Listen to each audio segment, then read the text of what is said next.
Sounds good. Thank you so much, everyone, for coming to our members reading. Today, our reading will consist of our 25 poets who are all members of the New England Poetry Club, and they'll each read for 3 minutes each. So just a slight reminder to all of our readers, you have 3 minutes for your poems, and please feel free to introduce yourself, as Hillary mentioned, and let us know where you are reading from. New England Poetry Club is a poets association founded in 1915 by Amy Lowell, Robert Frost, and Conrad Aiken.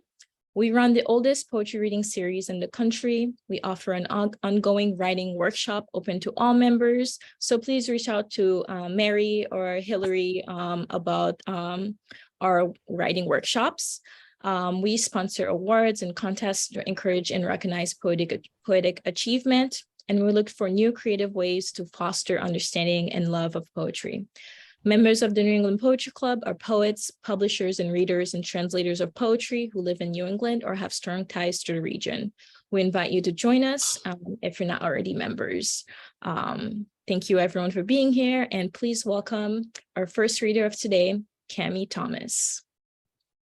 Hi. Thanks to NEPC, to David and Carmellite and everyone who's making this happen, including my fellow readers. I'm in Bolton, Massachusetts. I'm going to read 2 poems. Marmalade. I remember only the good times there. I don't remember you. I remember swimming over my head in water mostly blue. Whenever the waiter came, I asked for marmalade.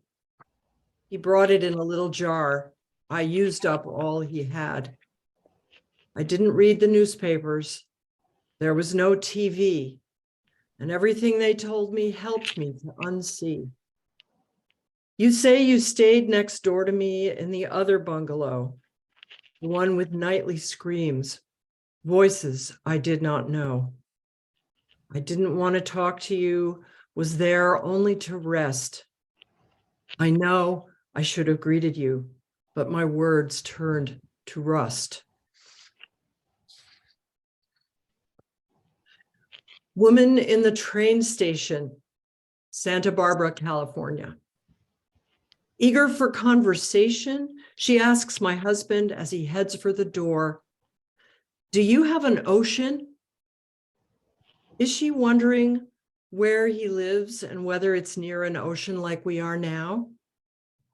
Is she hearing all the ideas in his head and wondering whether he is oceanic of heart? Do you have an ocean? Can he be enormous and fluid enough to accommodate a person whose place is just right here? Do you have an ocean? And would he answer that no, he does not, that no one has one? Or would he say, yes, of course, just to placate her, or just to amuse her, or even to let her know he does have one, an ocean even he can't see the bottom of, an ocean green as grass, just like hers, an ocean strong enough to make rough rocks smooth. Thank you. Thank you so much, Tammy. That was wonderful. As a reminder to everyone, just a reminder to please mute yourselves, just as a reminder. Next up, we have Paula J. Lambert. Thank you. I'm Paula J. Lambert, and I'm actually reading from Columbus, Ohio. I'm a native of Shirley, Massachusetts, and I'll be doing readings in Shirley and Ashburnham next month, actually. So most of my family is still there. I'm going to read just one poem from my book, The Ghost of Every Feathered Thing. And this is called What They Imply by Depicting a Vulture. The epigraph is, because in this race of creatures, there is no male. That's from the hieroglyphics of Harapalo. In the beginning, all was female. Bird begat bird, each impregnated by the wind. It was also female. In the beginning, Vulture was goddess. For 120 days, she was pregnant, and for 120 days, she cared for her young, and for 120 days, she cared for herself, preparing to ride the wind for the 5 remaining days of her year. Imagine being cradled by the breath of the world, levitating through lovemaking. Oh, imagine. In the beginning, we were worshipped, and in the beginning, we could fly, and in the beginning, we were loved by the air itself. In the beginning, we created, and in the beginning, sky bowed to us, and in the beginning, earth reached for us, and oh, in the beginning, we were holy in the beginning. And can you imagine that? In the beginning, we were holy, we were whole.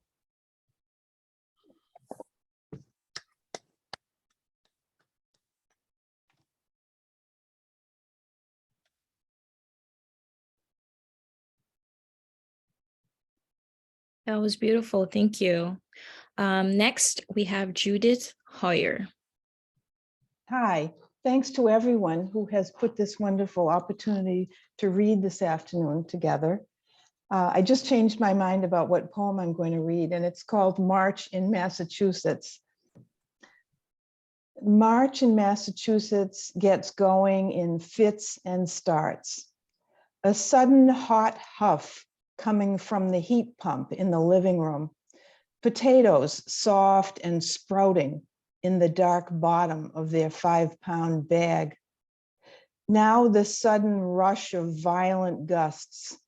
A found umbrella under the Camry's back seat.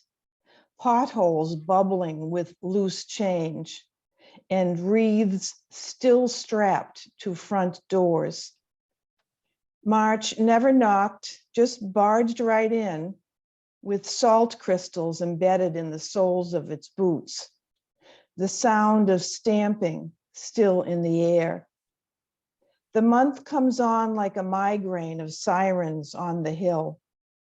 Cars pulled over, obediently frozen in rows like trays of ice cubes in the freezer. March, what a drag, like watching your uncle's coin tricks. It's yours whether you want it or not, like this week's flyer from Market Basket. Ice blue, like the pair of crystal rosary beads a friend left behind when she hightailed it to Florida. March with its undiagnosed pain, that ache in my heart, should you wake to a different version of yourself, one that neither of us will like, yet something we will have to get used to. I have one more poem. It's called Why We're Still Married. He's good when the power goes out, knows where the candles are kept. When the brakes failed, I knew I could call, but I got home on my wits. He liked my mother, would kibitz with her. I was the one who shared her history. He thanks me for whatever I put in front of him. His mother must have taught him that. He's patient when the numbers don't add up. I see it when his eyes narrow and he double blinks. He never keeps score, doesn't toss and turn, has nothing up his sleeve. His quest for perfection can annoy, but that's where I come in. I do it all again because when I leave, he doesn't ask when I'll be back. Thank you. Thank you. Next, we have Helena Minton.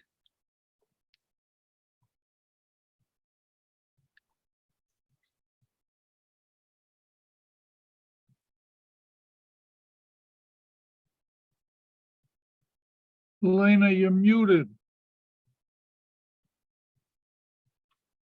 Mute. Sorry. I'd like to read, the first poem I'm going to read is from my recent book, Paris Paint Box. And the title refers to the first section in the book. It's a series of poems about the French Impressionist painter Berthe Morisot in the 19th century. And this is her speaking in her voice, but she's the subject of a painting by Edouard Manet that was painted in 1872, who became her brother-in-law. Berthe Morisot with a fan. It's a game between us, my face half hidden, only my lips visible, my pink shoes peeking below the hem of my obsidian cloud of a dress. Maman keeps her eyes on us, embroidering in a corner of your studio. I met you in the Louvre second floor gallery when Fantin Latour introduced us as I was copying Rubens, a favorite master. I was younger, still looked like a teachable girl, but did not become your pupil. You nudged me to keep working. Later, I learned you wrote Fantin, what a shame I wasn't a man. Yes, I signed my works Berthe Morisot, take no monsieur's nom de plume. Even as you paint me, we are colleagues. A brush weighs the same in our hands. A pair of industrious demons, we meet eye to eye. Our palettes thrive on tension. Yours says black, mine white. After I marry your brother Eugène, I never sit for you again. And I'd like to read another poem, not in the book. It's called Witch Hazel. Winter bloom, snapping tobacco wood, the last flower of the year. Pale yellow tangles hang, hardly blossoms, more a web of filaments like fringe or a little mop of strings, starry explosions unexpected, so unnoticed in the woods. They open in the cold. The other day we walked past its branches, not seeing that the threads had dropped and were trampled on the path. Only the flat tips were yellow if we looked, but we had to look closely. Something was hidden, either the last or the first, like buds in waiting. I remember it as a clear astringent in the bottle on my mother's dressing table, its vintage label, Dickinson's, in red, yellow, and black. The no-nonsense scent meant business after she'd rubbed the richness of Pond's cold cream across her face and neck, preparing for sleep, then work. Thank you.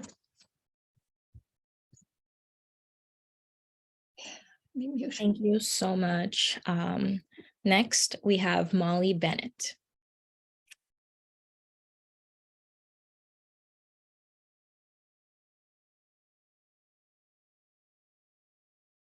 Molly, sorry, it took me a minute. I'm reading from Geography Earth, where the land meets the sea. Some read maps, complex instruments, flights of birds for the signs that tell of approaching storms. Woe! As the sky darkens, wind and rain fall and torment drums, minds crumble before the onslaught. Is there no one there, or do they refuse to see the hand held out? Do the walkers choose the briar-filled path? Do their eyes not see the blackberries? Asleep or awake, all is one. They enter a cavernous room, wait on uncomfortable chairs, to be called in a precise and mysterious order, to stand and explain their grief. The arguments are complex. The focus, a flower seller hawking dreams. Anger. Drives into town past the paper mill, past mountains of pine logs stripped clean of bark. The air is thick with sulfur. Drives through other towns where rivers run, past tanneries, past pig or chicken farms, and the fish float. When dreams crack, people gather on back streets. When voices or devices explode, the children hide. Old Town is a mill town on the river, and the water flows through the old lead pipes. The families and the children wash and drink the water from the old river. Hope sees the homeless who wait on the corner, pitched tents by the train tracks and highway edges, sees the rivers and the lakes disappear. Others weep, begin to work their gardens. It is hard to follow the cycle of wrinkled seeds to lush flowers, ripe fruit to wrinkled seeds. With nightfall, they gather their neighbors and friends to remember. They eat and talk. They talk of sun and rain, of what is and is not, as someone's baby or dog tumbles. Joy. This singular moment held in the present as it expands in delight to fill the infinite. Then the whole self is focused as if one were again a small child up before the others on a forest path, barefoot on soft dust, twigs and tiny pebbles. Ahead at the turn, a small, browner than dirt bird whirls the dust in a shower of light as if in water, and the child edges closer. Child and bird pause on the path in dust and in sun. Soon there are voices. The day begins. Thank you. Thank you. Next on our list, we have Howard Kogan.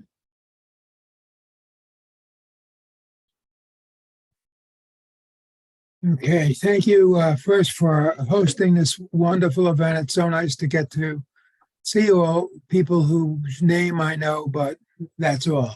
I'm coming to you today from Ashland, Massachusetts, out near Framingham. And this poem is from my book, which is due out in April, called Before I Forget. Shadow. You know how at the end of the day, I like to walk the path that marks the border of our small farm and woodlot. But this evening it was different, odd and unsettling.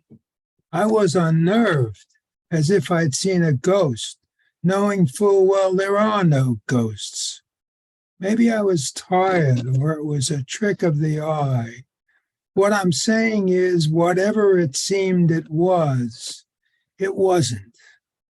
I was walking the path that runs along the stone wall when some movement caught my eye, a bird or a squirrel.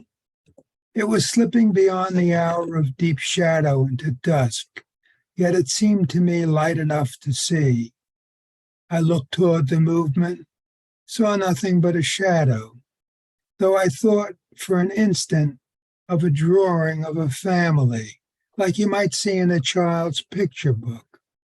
When I looked again, I thought I saw a woman walking with a little girl, someone who looked familiar, someone I've seen before, long ago. As I walked on, they walked along with me on the other side of the wall, moving neither closer nor away. Nothing was said. I heard only my footsteps on the fallen leaves. Yet as I turned toward home, I felt I was followed. It was a feeling. I didn't look. Look at what, I said to myself. There's nothing there. Where they are now, I don't know. I don't know what to think. If I look, they might be standing at the door, or maybe they're back on the other side. Though as I say this, I wonder if, as we get close to leaving this world, we get a glimpse of the world to come, see others who've crossed over, as you have, and I will soon enough. That would be a gift, a hint that when we get there, we won't be alone, a barely noticeable sign, the way in winter there comes a day that says spring is on its way. Maybe what I saw was like that, a glimpse. There's something beyond the wall we were once so certain marked the end.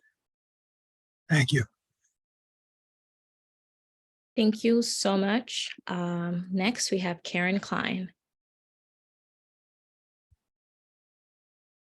Sorry to be late and out of order. Thank you. You know, you're all poets, and you know how we get absorbed in something, and we're absorbed, and we don't remember where we're supposed to be until we suddenly look at the clock and shriek and comb our hair, put on lipstick, run in. Grammar 1. Not punctuation, not a black dot signifying the end of a sentence or multiple ellipses, but a duration, beginning, set timer, long, short, end. This periodicity does not appear on your desktop or corporate calendar. Presence felt, marking time in female bodies, monthly measurement.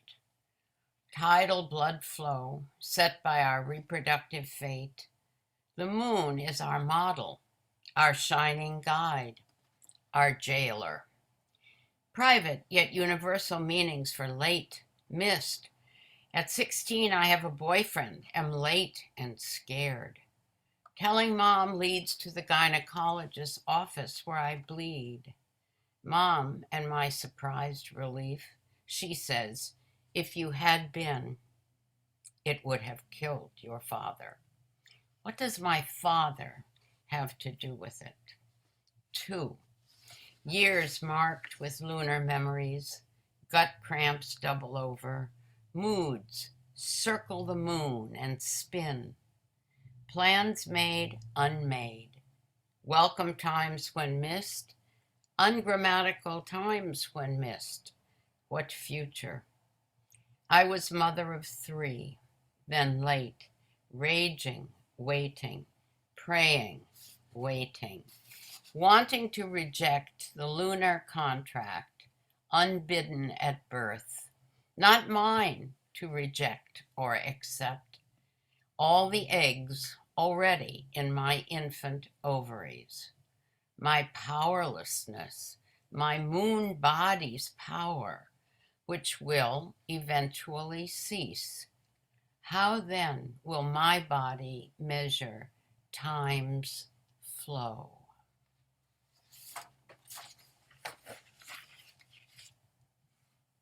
Thank you so much, Karen. We're really happy that you're able to make it nonetheless. I'm glad. Next, we have Jennifer Markell.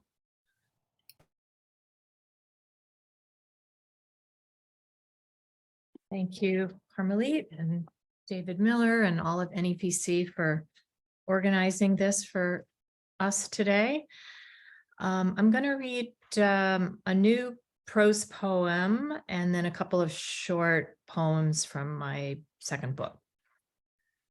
So this is the prose poem, Far from Rockabye. At the mall, she felt clean and she needed clean since he'd used up her shampoo and her hair was greasy under her winter hat. She walked the aisles as if they were freshly paved streets, enjoying the smoothness underfoot. Music overhead asked nothing of her. At hearth and home, she let her hand linger inside a cushioned oven mitt. Her fingers surfed the tide of bath mats, stroked the raveled fringe of pashmina blanket. She watched young couples register for kettles and candlesticks. High school girls maneuvered the racks at Crush, manhandling the pre-faded jeans with rips in them like unsutured wounds. The air smelled of somebody's mother. She couldn't go back to him. Always the danger of delicate lingerie. Nightgowns made her cry. And then the next poem is from my book, and it is dedicated to Christine Blasey, Dr. Christine Blasey Ford, who, as you probably remember, testified against Brett Kavanaugh in his Supreme Court hearings because of sexual assault. It's called Milkweed, Mount Auburn Cemetery. Ripe pods have burst and seeds are rising on silk tides over the weeping pagoda tree, Victorian statuary inscribed his wife, over the tower dedicated to the founding father. They flit past the graves of suffragists whose voices were mocked in their time. They shimmer, a fitful vision, one day will take root. And the last poem is called Ode to What Comes. As the redwing appears late March, wings open in sudden snow, let me surrender to what comes. As the lake at dusk performs its favorite trick, captures mauve-tipped mountains, releases them to night. Surrender to shadows sweeping the hours, love the talon as well as the wing, sandpiper scooped by a hungry hawk. Serenade, wet requiem, come what may. Light slips under the door like a feather. Thank you. Thank you so much, Jennifer. That was beautiful. Next, we have Rhina P. Espaillat.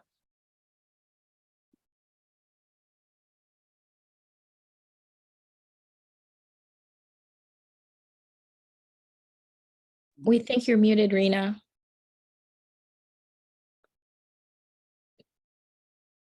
Thank you. Sorry. What I said at first was that I'm delighted to be here among everybody. The Ballad of the Border Crossing. The smuggler shouts to the migrant crowd before the truck takes off. No noise at the border, not so much as a breath or cough. The driver has got his orders. He's been paid to get you through. But if the Border Patrol gets wise, that's it for both him and you. Wait, mister, we need some water. Where's the air vent in this truck? There's no time for that, says the smuggler, and as he locks them in. Good luck. Good luck be with us this one time. Some cheer, some weep, some pray. Holy Mother, says one, find work for me, and I'll send my wife some pay. Says another, watch over my mother, she's old, and keep the gangs away. But through mile after mile of scrubland and town after dying town, the babies begin to vomit and cry, and there's no room to sit down. Poor bastards, the driver says to himself, it must be hell back there. But I need this cash for my motherless son, for whom nobody else will care. Pray God we get past the checkpoint before they run out of air. Through heat waves at last it shimmers. The checkpoint looms ahead. Mister, his cargo streams, let us out to unload the dead. There's no place to stop, we're almost there. The stars and stripes are waving. We can make it now if you all keep still, but the screaming turns to raving. Until gradually silence tells him now there's not much back there worth saving.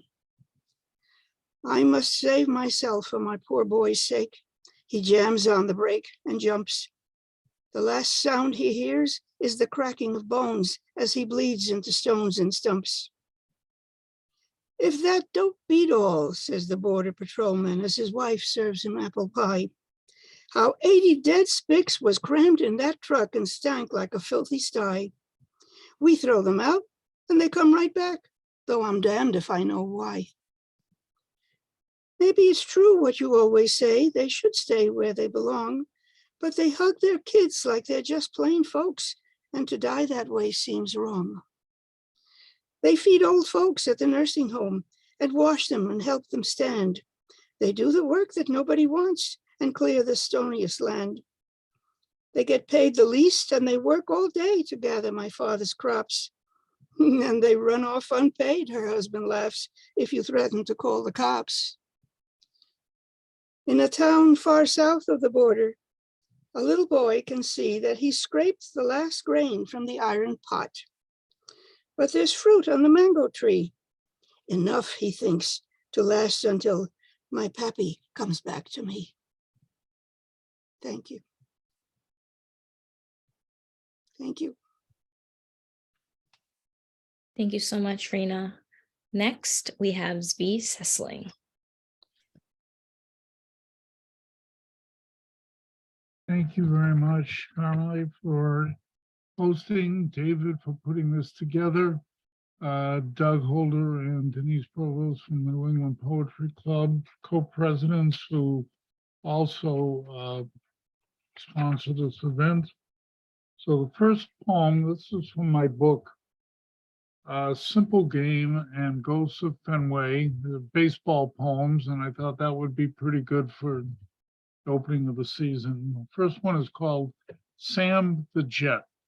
And Sam Jethro was the first African-American ball player in Boston, 1950. The first Black baseball player in Boston heard more insults hurled at him than pitches his rookie year. Yet, when a white kid wanted an autograph, Jet was happy to oblige. The fans cheered his hits, and he basked in the echoes. When they booed an error or a ball bounced off his head, he feigned deafness. He was a favorite for young boys collecting baseball cards and autographs, for the youngsters who rode the trolley to the ballpark like it was a piggyback rider on their father. There was no color line. Those boys did not see black or white. They only saw the tomahawk on the chest, the Indian head on the sleeve, and the B on the blue background of the baseball cap. The next one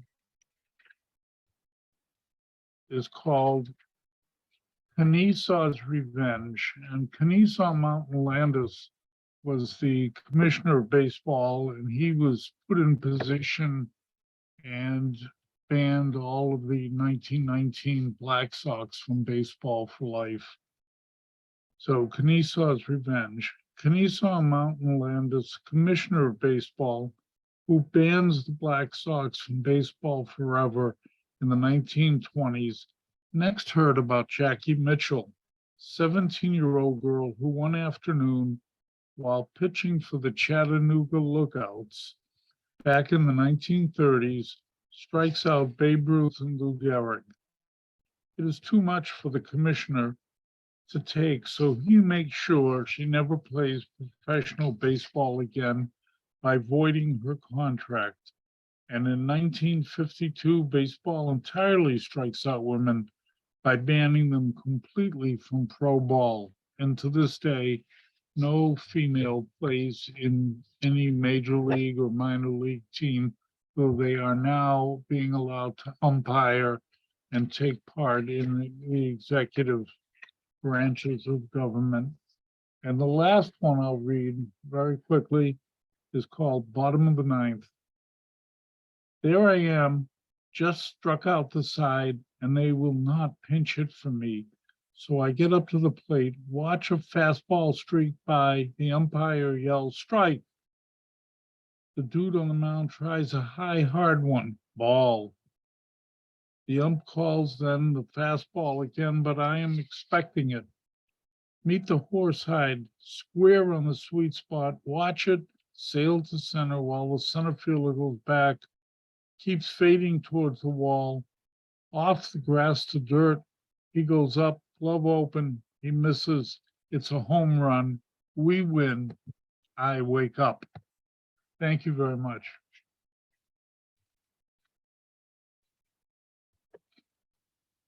Thank you so much, Zvi, for the history.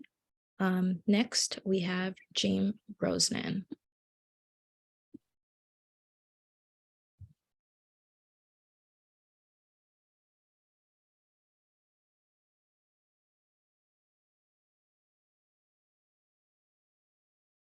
I know Jim was here. Is he still here? No, he's here. I see him. You muted yourself.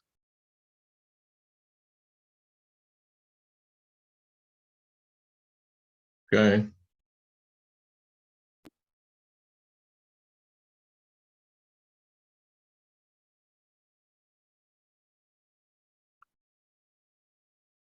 All set?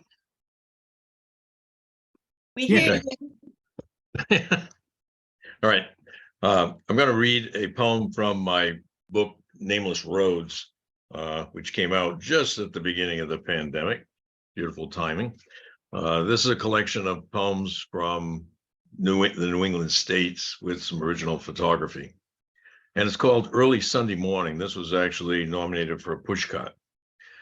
On my drive into town, past fields of prairie grass and a meandering creek, tracing winding asphalt, I count the telephone poles leaning against an August sky of churning cumulus and wonder if the Murphys have moved away yet.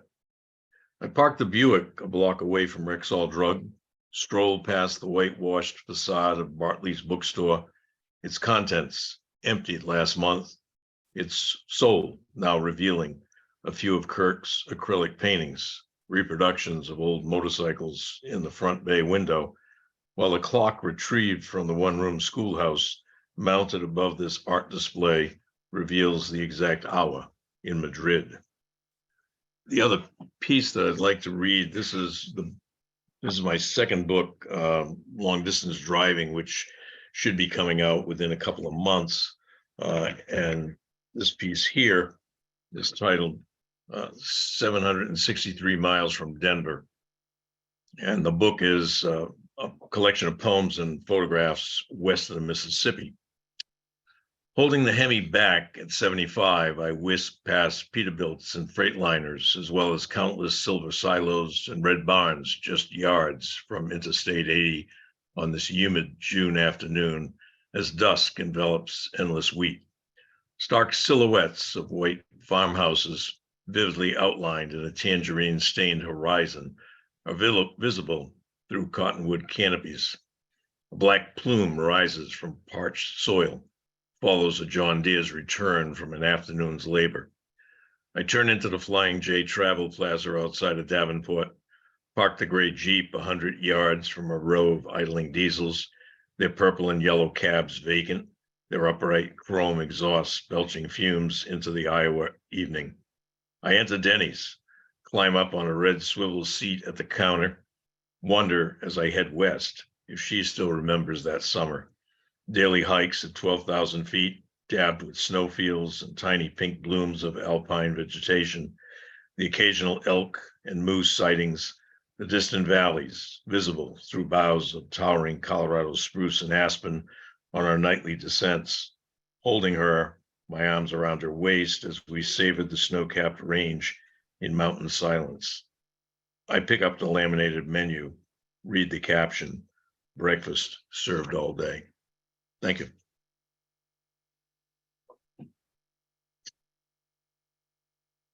Thank you. Next, we have Carla Schwartz. Hey, everybody.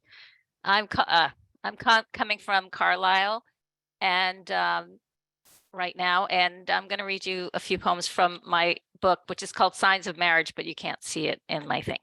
So I'll put a link in the chat afterward.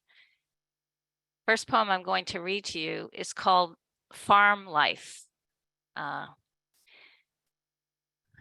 called off the folks who bale their hay, the grasses growing in my fields that now sway quietly in the wind. I called the hunter who from the blind he'd built in my stand of pines, picked off deer in his sights to say he'd not be hunting here anymore. There, look, a doe, her fawn, chewing the raspberries, plants and all, berries my wife won prizes with. I haven't gathered since she's gone, and now can't see well enough to pick the fruit with these clouds in my eyes. The sky has begun to cloud. I had the pool I used to tend filled in. My wife no longer around to swim. Today, the hunter shared his last venison. He brought it in marinade. I asked, would he also bring a 6-pack? No, a case. Oh, a 6. How much longer will it take before I empty my fridge, before I'm done with all this? And the poems in Signs of Marriage, a lot of them are about coupling of various sorts. And this poem is an envoy. It's called Love Poem. And that's the first line of the poem. Love poem, as you help me tend this home. Be my bandsaw, my flathead, my jig. Be my caulk, my foam, great stuff. Trim out my gaps, seal my sills. Lend me balance lest I slip from a ladder or a step. Lend me strength to hold and lift as I sand my ragged edge. Love poem, tend my seeds better than I could succeed. Bring me brazen shears that I might snip the fruits you bear. And as time slips through my pen, blow love kisses to the wind. And I'm going to finish with this very short poem, which is inspired by the Charles River. It's called River. We take the path along the Charles, maybe to kill time, we think, but time is all we have as we walk along the path, as the blackbirds flit from branch to branch and sing to us when we notice the ducks, mallards, male and female, mating at the river bank, as if the sole two survivors on this earth, splashing, swishing, but then a muskrat swims by with all he has, paddling his little paws, not stopping to watch the ducks, but diving every so often, diving, checking routes, looking for home. And that's it. Thank you. Thank you, everybody. Thank you, Carla. Next, we have Joyce Wilson. Hi, it's really great to see everyone. My home is in Scituate, Massachusetts, but this weekend I'm visiting friends in New York City. I'm here because a bunch of us are going to read tomorrow to celebrate the poetry conference, Poetry by the Sea, which happens every May in Madison, Connecticut. And I urge you, if you're interested, to find out more about it and to maybe come and attend it. I'm going to read, the first poem is Then Emmett Till. This appeared in Ibbotson Street. There's a woman, Helen, is mentioned in the plural. She represents a type, not a particular person. Then Emmett Till. Which of us would believe that women folk do what they have been raised to do, provoke? That Helens everywhere remain unknown until one makes a hero of a drone, or fans a rumor toward an angry mob, the idle men who jump to do the job? There was an afternoon with time to kill. There was a young man's wife, then Emmett Till. Before he whistled, he was just a boy. Before the crime, there was his mother's joy. Then the verdict from the hapless jury, the open casket, and his mother's fury. And I'll read one more poem. This is a set of limericks that appeared in Lighten Up Online in March this month. And it's about a whale entangled in fishing gear in New York City Harbor. Cetacean Unbound.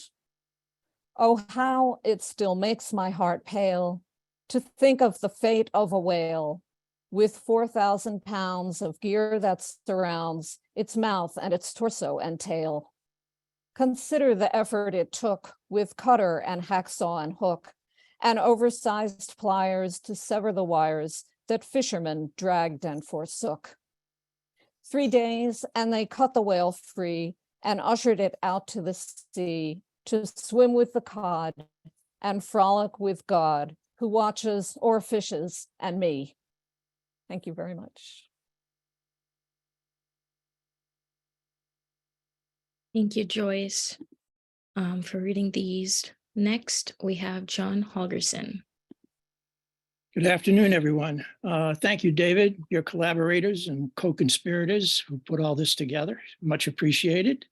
I'm going to read a poem from my third book of poetry called Convictions of the Heart, which was published back in 2021. The name of the poem is called Dublin. The books in the Trinity Library age in silence. Pages turn yellow like late autumn leaves. Bindings loose and old bone brittle, crack and shatter in the stacks without a single sound. The worn working men in the glass clacking pubs argue politics hard, but speak soft of broken hearts. They'll buy you a pint at the Stab Scotch scarred bar and not expect you to pony up for the next round. Young women smile at old men as they pass on the crowded senescent cobblestone streets. In the air, the music of guitar and fiddle crisscross, and the old men grin, recalling what has been lost. The meadows are replete with rainbow wildflowers. La Haye is deep blue, calm and snow crystal cold. But nature has repainted the green of the north's grass, where the blood of neighbors reddened the ground. Yet young women smile at old men as they pass on the crowded senescent cobblestone streets. The trouble skulks in the shadows, undying ghost, and the old men grimace, recalling all who'd been lost. And the books in the Trinity Library age in silence. Pages turn yellow like late autumn leaves. Bindings loose and old bone brittle, crack and shatter in the stacks without a single sound. Thank you. Thank you, John. Next, we have Helen Marie Casey. Thank you very much. Hello, can you hear me? Good. We speak of angels. We speak of angels coming, and we speak of your cedar coffin, handmade by a friend. We visit the site where you will lie, trees waiting for your arrival. What comfort they own, yours now. There is a stillness here on the slope beside slender trees. I see no flowers of note. What I see is a kind of inevitability, a deep hole freshly created, ready for you. It feels quite impersonal, as if just about anyone could fill it. The alternate fact can no longer be denied. This is yours. We stifle tears, for there is no point in crying about your demise. You didn't fuss about this inevitability. We all die, you must have said.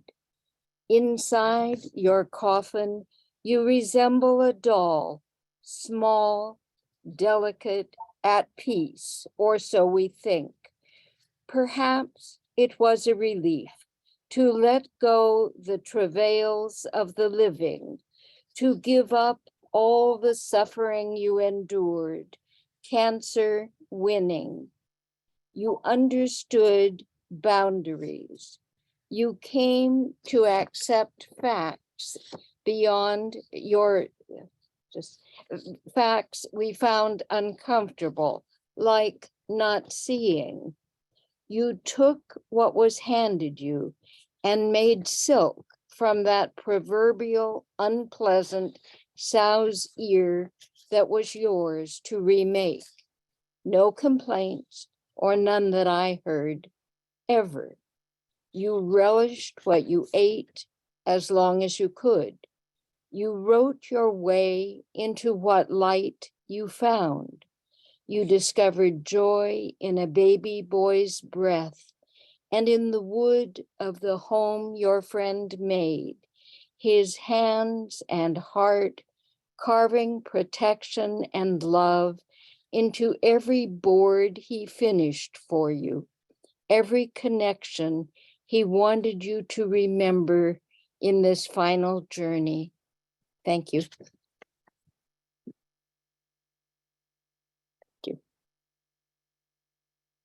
Thank you.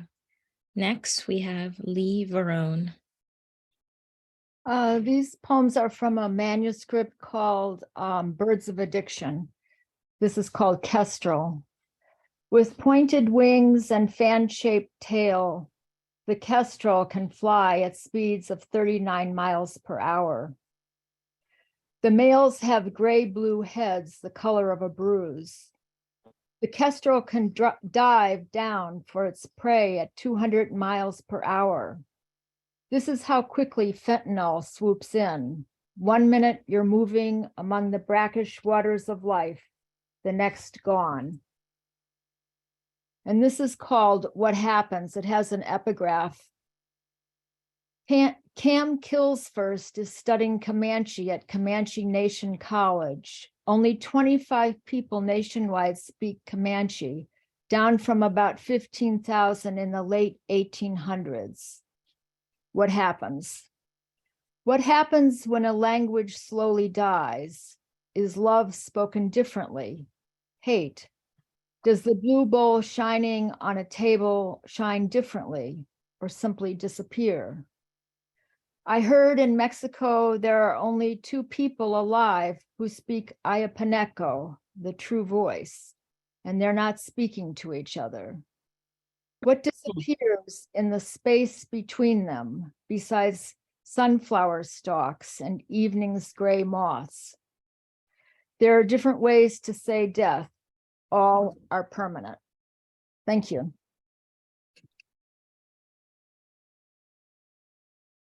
Thank you so much, Lee.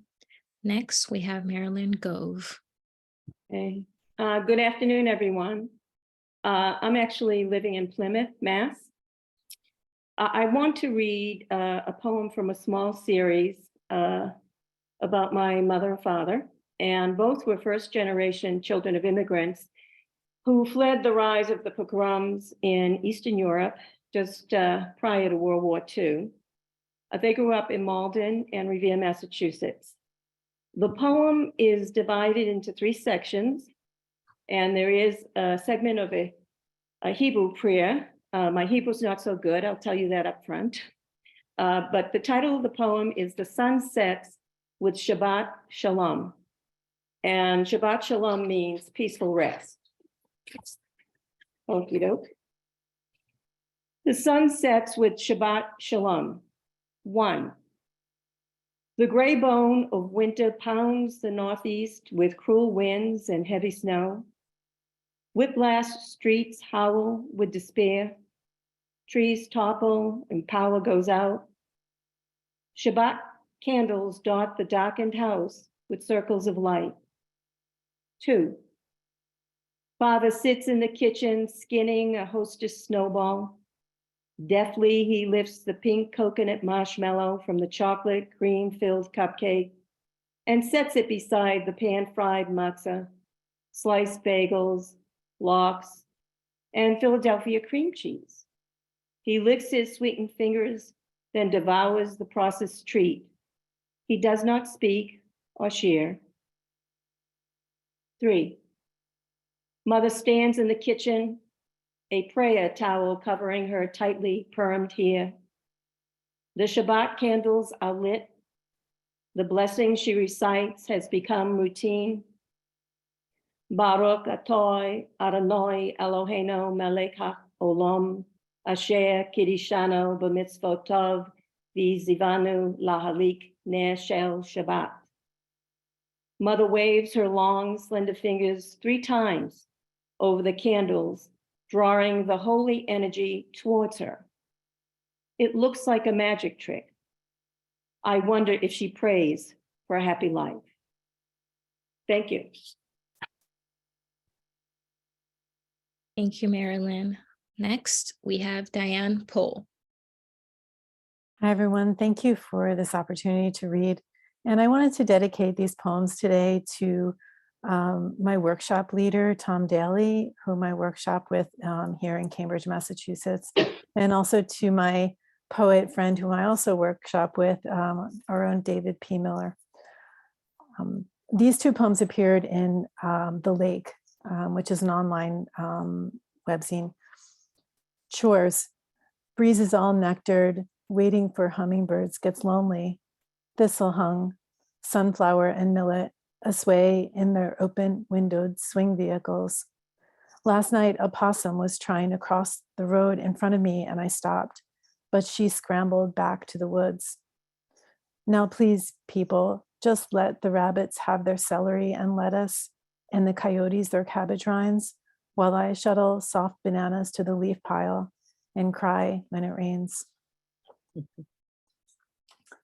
And this poem is somehow related, and I think it's the rain. So this is called Dishwasher Times. Click Dishwasher Times, click to subscribe. I love the sound of the dishwasher at night. Its rolling rhythmic roils and occasional long line breaks, rogue waves and rain sound. I also love the next morning after the dishwasher night, like right now, hot to touch, clear white, steam clean, tabula rasa, erased, pristine, sin-free. I remember washing dishes with my dad early that spring, and the bubbles that were rose-scented and spigot cleaned and iridescent above water that floated and birthed ever more and smaller bubbles and also mist. The sink was stainless. There had been a quarter stuck in the drain and it rattled whenever the motorized grinder was on. I was able to clear it surprisingly easily just before my sister and I sold the house later that year. The quarter was battered, but still silver and round, kind of like a moon. And I have one more poem that was, it's a short one. It was published in Slipstream issue 42 just this past summer. Signal.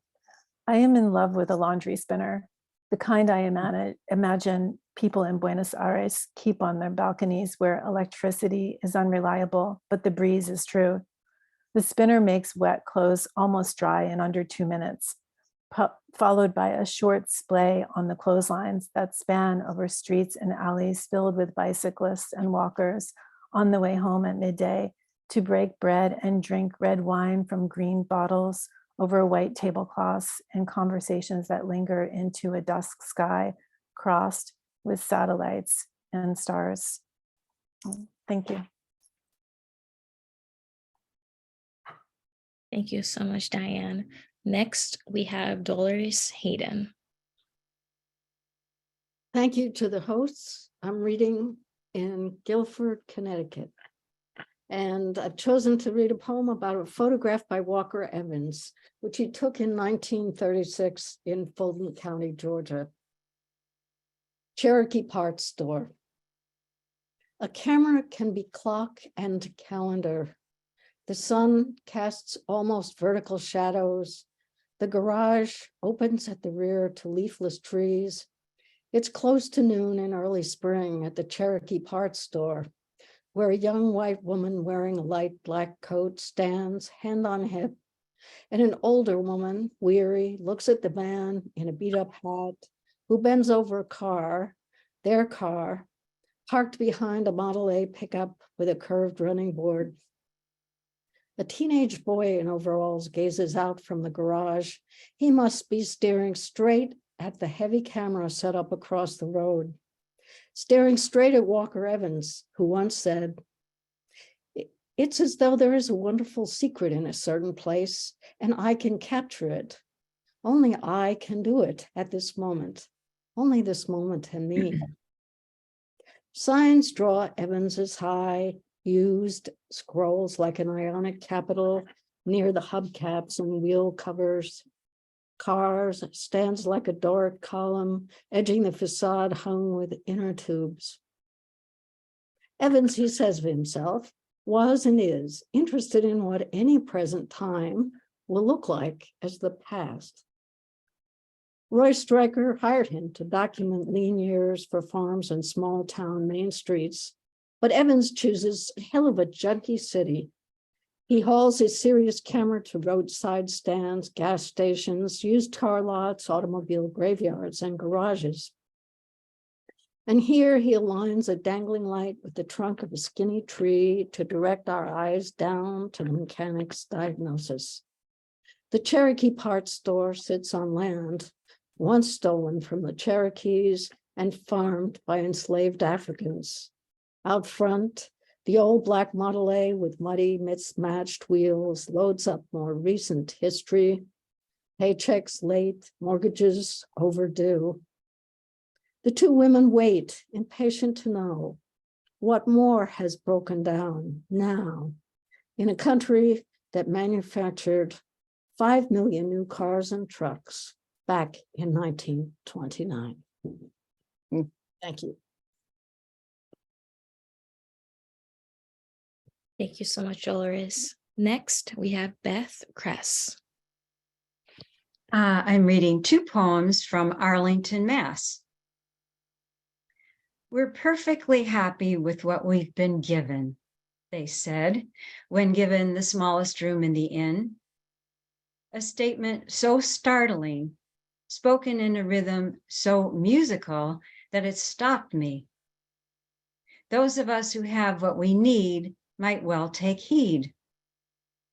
The words adhered and began to appear everywhere, swirled into oatmeal, chanted into earbuds, tucked into grocery bags, and scattered through the pages of my book. We're perfectly happy with what we've been given. They arose from the flower bed where 6 lonely red tulips survived the greedy rabbits. And during lengthy waits, when I was the last one in line, they murmured into the single hour I got to spend with a friend I hadn't seen in years. May they revive you as well, showering over your head like confetti. Hold them close to your chest like a winning hand, and inhale them in your next deep breath. We're perfectly happy with what we've been given.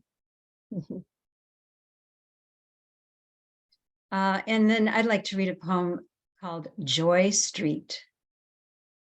I wonder what it's like to live on Joy Street, where surely no one is ever mean or lonely, and the neighbors are all musicians, cyclists, little kids, and people who love to dance. Far better, it would seem, than living on Heartbreak Hill, or in the town of Boring, Oregon, say, or on Mad Dog Lane in Yorkshire, where you could easily lose your grip. I'd like to rent flats for all my friends on Benefit Street, where the living is easy and credit is given for kindness. In a stroke of genius, my cousin reserved a plot in Gate of Heaven Cemetery, the ultimate in strategic moves. I myself am planning to relocate my family to a charming road in Loving, Oklahoma, or Why Worry Lane in Arizona, whichever they prefer. Let's take our summer vacations in Friendship, Maine, and spend a month this winter in Why Not, Mississippi. I hate to brag, but I myself do currently live on Mystic Street. I guess it really is all about location. Thank you. Thank you so much, Dolores. Next we have Mary Beth Hines. Thank you. Hi, everybody. I wish that I lived on Joy Street. That was beautiful. I'm reading from Reading, Mass, north of Boston. And before I start my poems, I just want to thank all of you for all of your beautiful words today. This has been really lovely. And to David and the team for planning and hosting this as well. So I picked 2 poems that seemed appropriate for leading into Saturday night. And the first is a poem that was prompted by another poem, The Astronomer's Daughter by Paul Nemser, who some of you may have known, and this was a Tom Daly workshop exercise. And the name of the poem is After Hours with the Librarian's Son.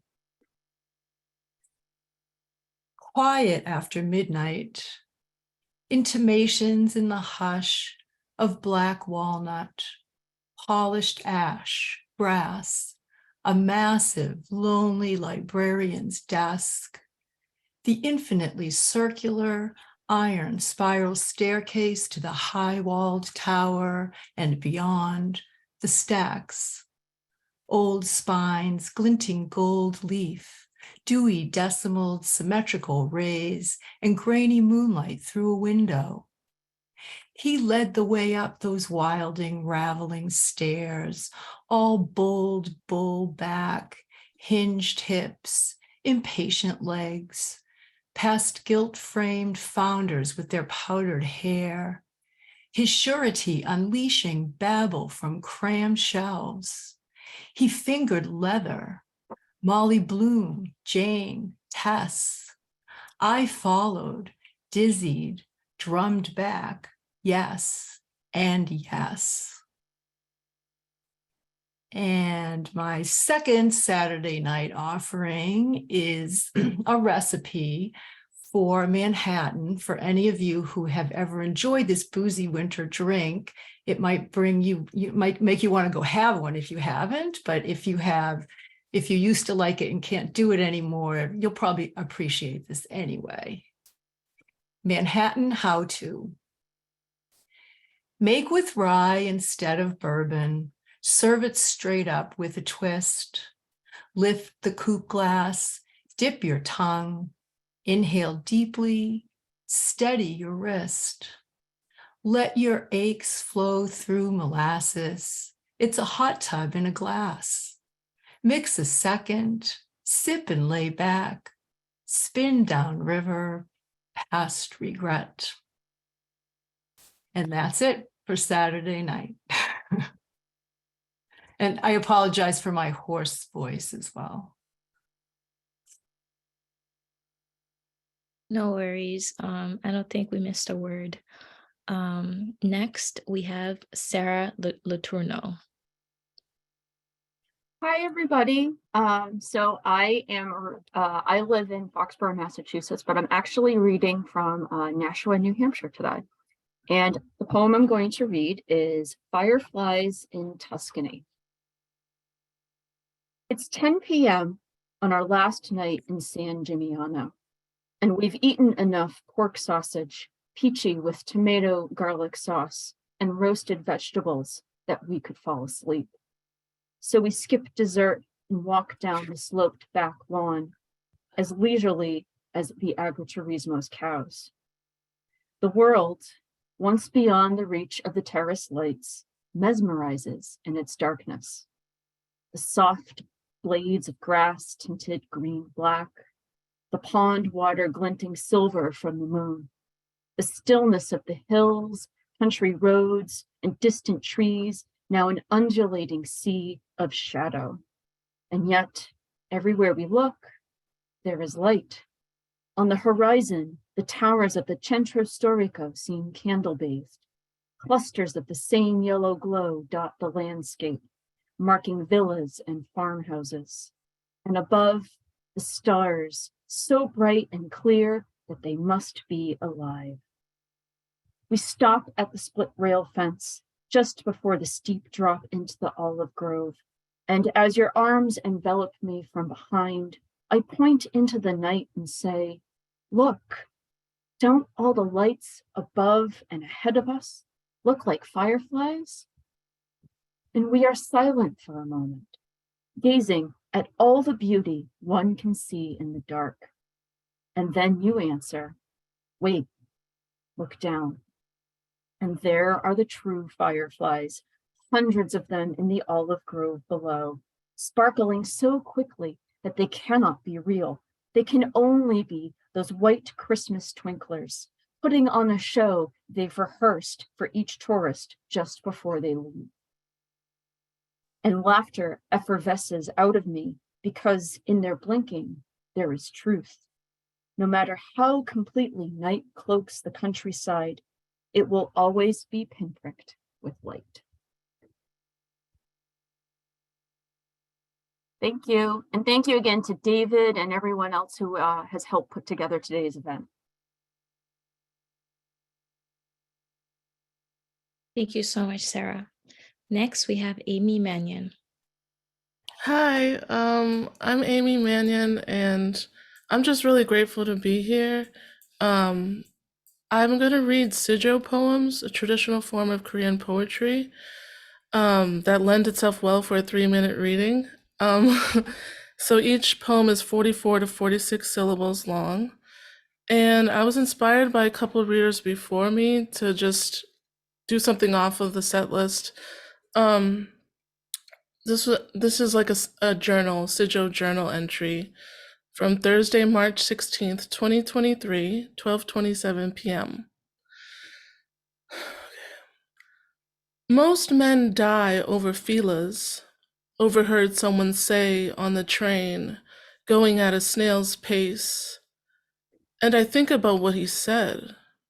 Pride, shame, the need for finer things, discontent. I think he's right. The next poem is called The Heaven's View. The hunter's cap, his eyes in mine, the paper, the pen, the place I went, the shame. The pressed piano keys, the sound she poured in, the relief, the New Hampshire pit stop, the experience. This is called Jade Pendant. My voice's origins lie behind the empty space where chain snakes through Jade's opening. Her open mouth mirrors my open mouth, mirrors my open soul, mirrors a box that's been closed shut. This next one was accepted to the Mass Poetry Hard Work of Hope. I think someone's knocking at my door, but I'm gonna ignore them right now. The Sky's Reflection. When will I let myself outside? My back faces the window, a computer screen faces me, barricaded in a glass cage. And there she is, with her piercing eyes, still through glass, she sees me. And this last one, thanks so much. I'm just grateful to be here. And it's called Antioch, California's 2021 Apology for the Chinese laborers over 100 years ago who in Antioch were forbidden to walk home after sunset. Rainfall, kiss my brow. Let me know you weep with me. Daughter, stand tall. Let me know you're proud to be. Listen, when sky falls, tell them we were men stuck in mud. So we dug tunnels home. Now bloom, child. Thank you.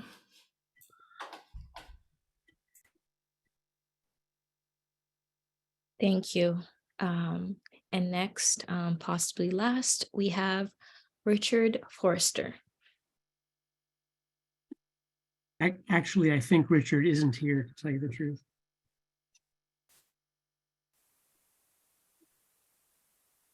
Sounds good. So I guess we can all unmute. I think that's it, and applaud, like audibly, you know. Thank you. That's wonderful. Yeah. Thanks, Julia. Yeah, thank you, David, for organizing. This is like herding cats, and you actually did it. It's wonderful. And thank you to the New England Poetry Club and all the wonderful poets. A pleasure to hear you. Likewise. Yeah. Yeah, likewise. Yeah, it's great hearing people's poems today. Wonderful. Yeah. Thanks, everybody. Really great. We're really What a grateful to you pleasure. all. As a new member, I do want to thank everybody for their work. It sounds absolutely fantastic. It's a delight to listen to. And it's kind of inspirational too.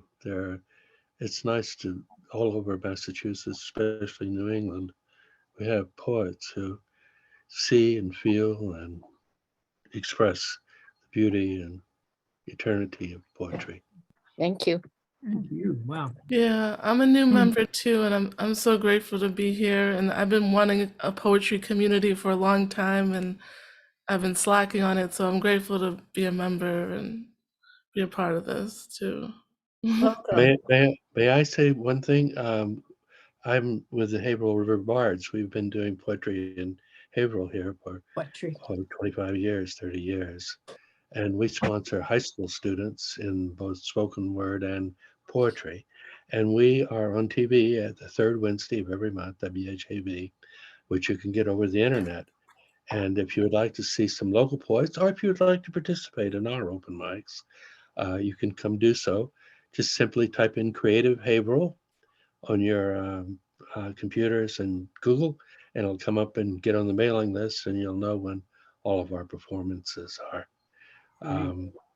I am the poet laureate of Haverhill, which you know is the birthplace of American poetry. Poetry began in Merrimack Valley here. Anne Bradstreet, the first poet. There's an Anne Bradstreet concert going on right now in North Andover. Sweetly. Have So you we have submitted to festivals. our member news, Daniel?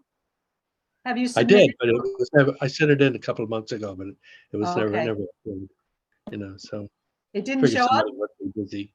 No, We'll have to do I'm it so again. sorry. that's all right. Please try again. I think we're better now. We're always better now.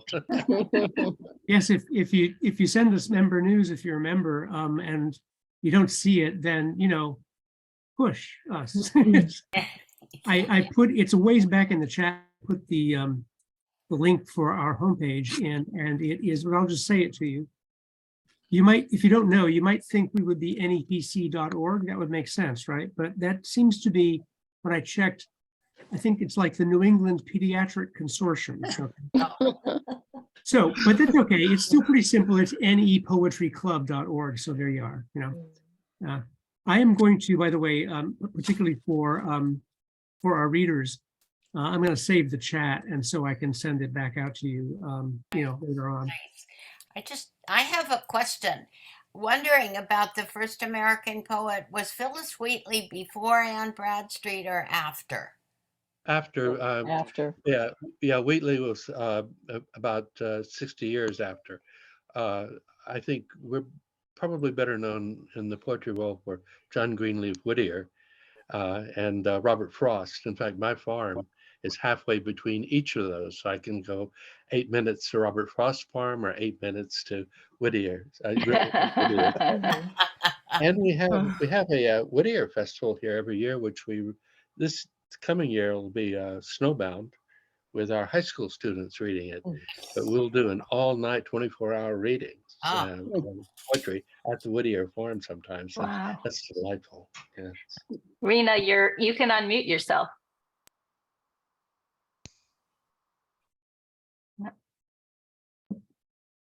If you want to know who was the first great poet of the Americas in general, of the whole continent, it was Sor Juana Inés de la Cruz, Mexican, the nun, magnificent, and the first feminist also, the first feminist in the continent. What are her dates? And my book of her translations of her work is coming out in June. Wonderful. Fantastic. Rhina, what are her dates? Her dates are, well, she died she died at the age of 47. That's what I remember. But she was in the 17th century. Yeah, early 17th century to not too close to the end of it. Yeah. That was it. Thank you. I've just been reminded, backtracking slightly, excuse me, about member news. If you're a member and you want to send us some news, please do. There's a Google form that you can link to from our website. And if you work through the Google form, it streamlines the flow of information, not only to our website and our newsletter, but also our social media. So it really helps if you can do that. Just FYI. Thank you. Yeah. Well, maybe I'll save the chat. Although, does anybody else have any other thing they want to announce? Just to thank you. Yeah. Thank you very much. It's Thank member you. renewal month, starting Thank April you. 1. Yes. Renew your And- membership if you're Thank you, one of those who goodbye. started in April, because a lot of people are. And Thank the statistic of the day, we have had a maximum we've had as many as 69 people in, which is darn good, darn good. Oh, and oh yes, Mary has a question about the next NPC reading. Indeed, we have, well, we have actually a couple of things that are barely announced yet, but I will tell you that on April 12th, and this isn't even on our website yet, so it will be soon, but so Lynn and please, who is our takes care of social media. Don't worry about this, you'll get the information. But up in Keene, New Hampshire, at the Toadstool Bookstore in Keene, New Hampshire, it is, no, pardon me, I said the 12th, that's not correct. That is not correct. Oh, darn it. Keep an eye on for our website for the official announcement of our reading in Keene, New Hampshire. It's in Harris. I'll pull the flyer up if you give me 30 seconds and drag it into the chat. But we're doing we're collaborating with the Toadstool Bookstore in Keene, and 3 of our New Hampshire members, I think none of whom are here at the moment, will be reading Jay Cates, Rebecca Gibson, and forgive me.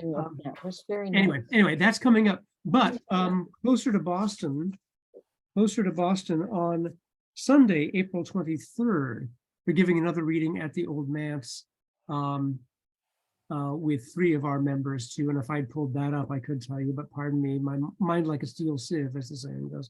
Anyway, that is definitely on our website, Old Manse in Concord, Sunday afternoon, the 23rd. And those are wonderful, wonderful events. So yeah. I would like to correct a mistake. My Sor Juana book is coming out in September. The one that's coming out in June is my book of translations of San Juan de la Cruz. Okay. I will now save the chat. So, okay, chat saved. And all right, chat saved. Thank you everybody for being here. This is great. Yeah. Thank you very much. Are you going to post the recording or anything, or? Oh yeah, we have our own YouTube channel, which you can get to also from our homepage. Okay, thank you. Yeah, so we've got a number of Zoom events, and they're always posted on YouTube. So